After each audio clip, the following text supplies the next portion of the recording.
आज जो मैं आपको सुना रहा हूं कहानी, शायद सुनने के बाद आपकी आंखों में आ जाएगा पानी।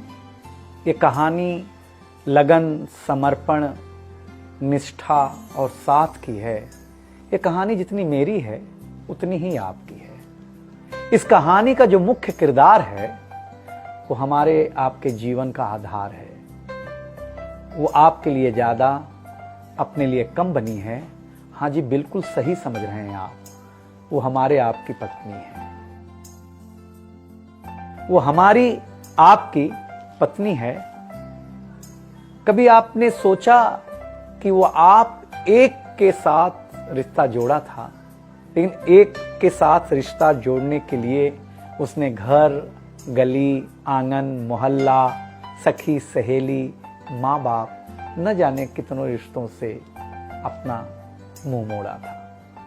याद करिए, जब आपके साथ ब्याही थी और आपके घर आई थी तो बहू, भाभी, दुल्हन, न जाने कितने नामों के साथ बुलाई जाती थी। ये सुनकर के वो मन ही मन मुस्कुराए जाती थी।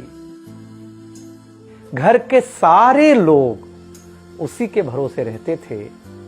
शायद इसीलिए अंग्रेजी में हम उसे हाउसवाइफ कहते थे। कुछ ही दिनों तक उसने दुल्हन होने का आनंद जिया। फिर झाड़ू, पोछा, बर्तन, चूल्हा, चौका, इन सब ने उसको जकड़ लिया। रोज हमारे लिए नाश्ते से लेकर खाने तक कुछ खास रखना, हमारी लंबी उम्र के लिए न जाने कितने उपवास रखना। कुछ महीनों बाद किलकारी गूंजी तो सारे ख्वाब सजे। वो मां बनी तो हम भी बाप बने। जैसे जैसे वो उम्र की सीढ़ियां चढ़ती गई, जैसे जैसे वो उम्र की सीढ़ियां चढ़ती गई, जवाबदारियां कुछ न कुछ रोज बढ़ती गईं। एक तरफ बच्चे पे नजर, दूसरी ओर मैं ऑफिस के लिए लेट न हो जाऊं इस बात का डर।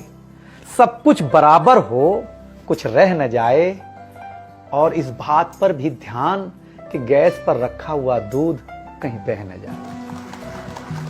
घर वालों की फरमाइशों का चूल्हा जो एक बार चलता, घर वालों की फरमाइशों का चूल्हा जो एक बार जलता, तो कब सुबह, कब शाम, कब रात हो गई उसे पता ही नहीं चलता।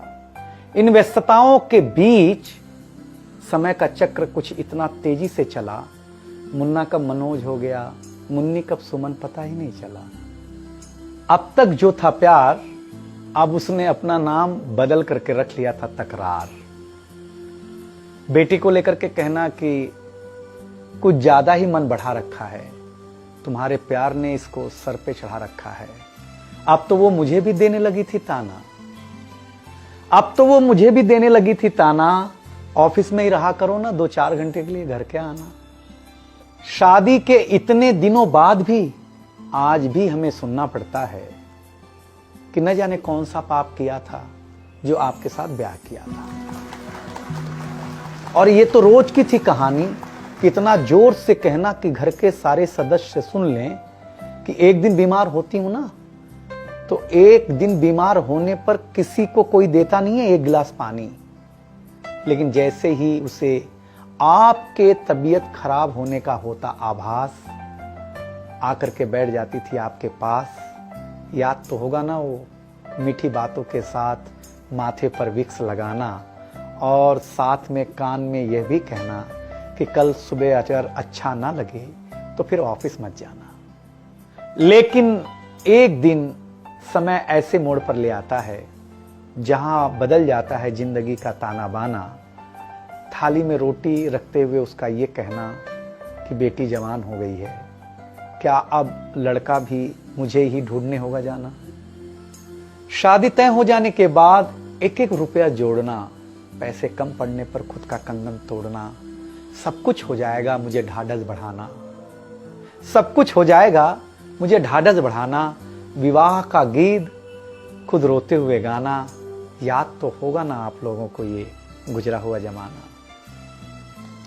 कुछ समय बाद जब हम जवाबदारियों से मुक्त हो जाते हैं तो कुछ ज्यादा ही धर्मयुक्त हो जाते हैं।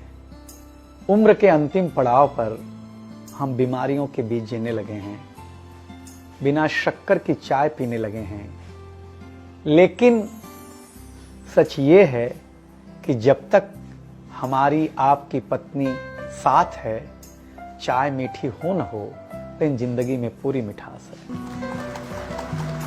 जबकि पत्नी के बारे में बहुत कम लिखा गया है, हर जगह माँ का ही गुणगान है। मैं मानता हूँ कि माँ महान है, लेकिन आपके जीवन में आपकी पत्नी का भी महत्वपूर्ण योगदान है। तो आपसे निवेदन इतना सा है कि आप अगर घर पर हों या घर पर जाएं तो अपनी पत्नी का हाथ हाथ में रख करके संतोषानंद जी का लिखा हुआ एक गीत गाएं कि तू धार है नदिया की, मैं तेरा किनारा हूं, तू मेरा सहारा है, मैं तेरा सहारा हूं। आंखों में समंदर है, आशाओं का पानी है, जिंदगी कुछ भी नहीं, तेरी मेरी कहानी।